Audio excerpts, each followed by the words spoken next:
Hi Aquarius, it's your astrology and tarot forecast for October 2014. It's wonderful to be with you as usual and to give you this forecast. A couple of things happening this month. The first of them being that the moon is in its first quarter on the 1st of October this month. So starting straight away, and also on the 31st of October this month. So when that happens with a full moon, it's called a blue moon. It means that it's quite a rare occurrence. There's no real name for it when it's on a first quarter moon, but it means that this is a special month, and it's a month that's going to be a little bit more subtle. It's not going to, be fireworks and spectacular and da-da-da in that sort of way, but it means that you're going to find some real meaning that's going to help you in your life this month. The first couple of days of this month then are really about reliving or rediscovering your spirituality and really energizing that and really being in love with spiritual things and exploring it, especially the first 3 days.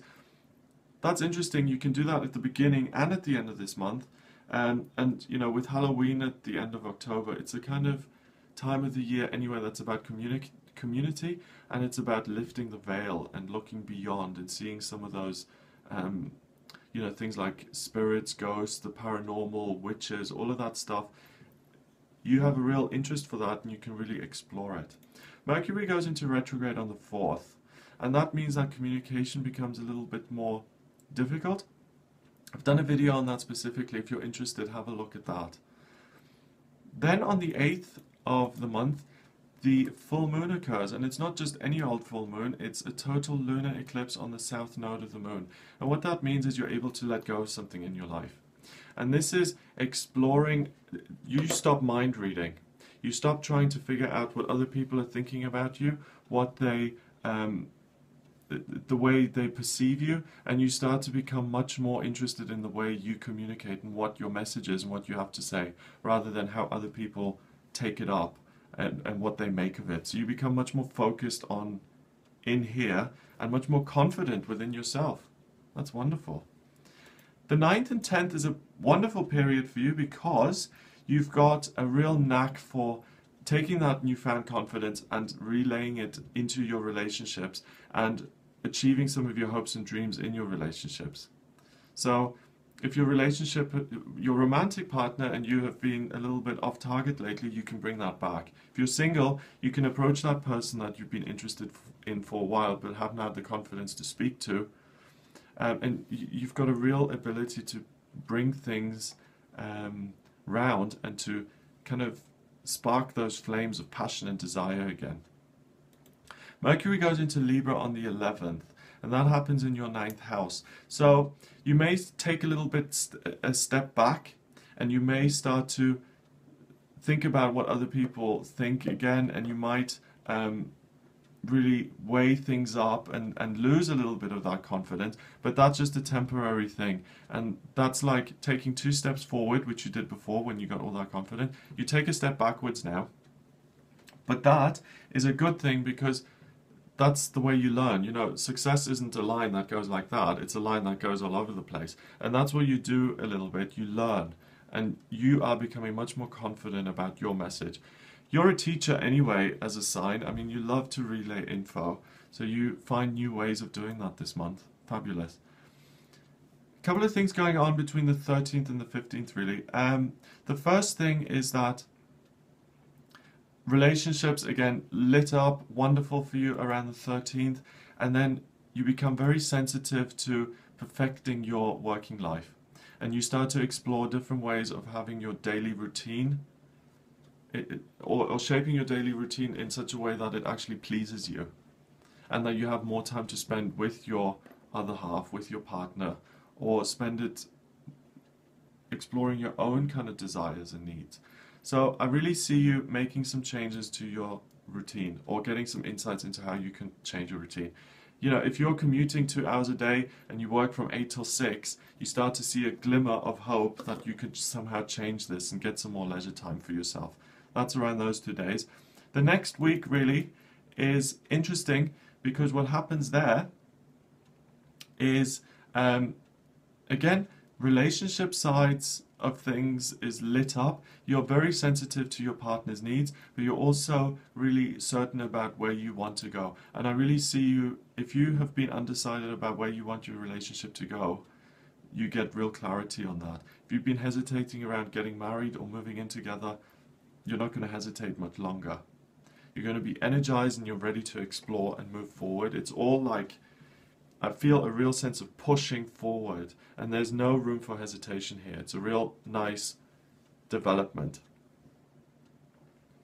There's another eclipse happening on the 23rd, and that's a partial solar eclipse. And solar eclipses are very much about, you know, the powers that be, governments, people in charge, and it's in Libra. So this is about aspiring towards something. And I see that the powers that be are able to make some real progress in getting peace or securing peace.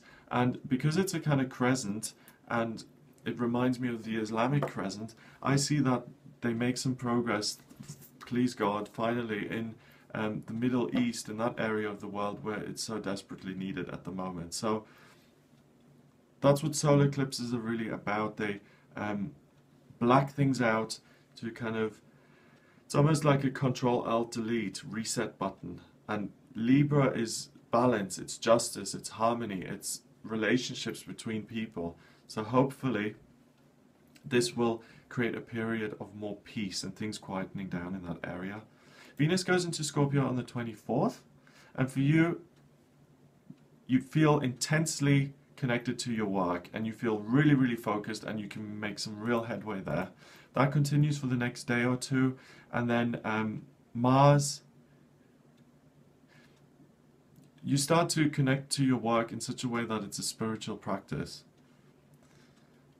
In the middle of the month, you kind of got a glimmer of how you can transform your daily routine, how you can make your working life better.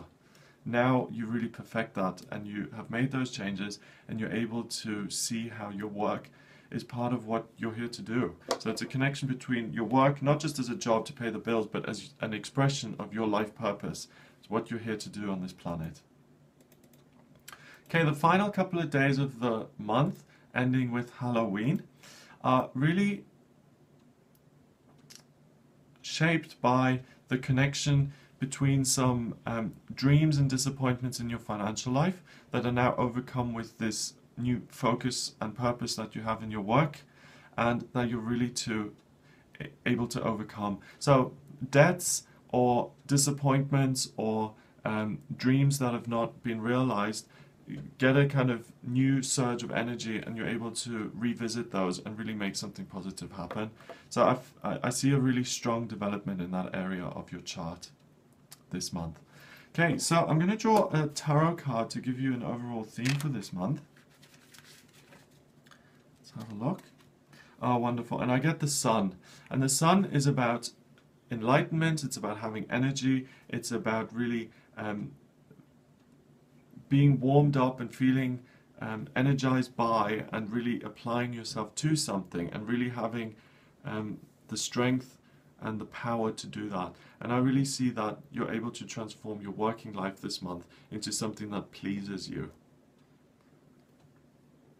So that's wonderful. I hope you have a fantastic October. If you'd like a private reading with me, please get in touch via my website. It's gregoryscott.co.uk.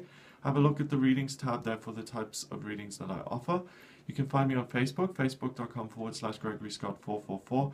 And you can also send me an email. The address is readings@gregoryscott.co.uk.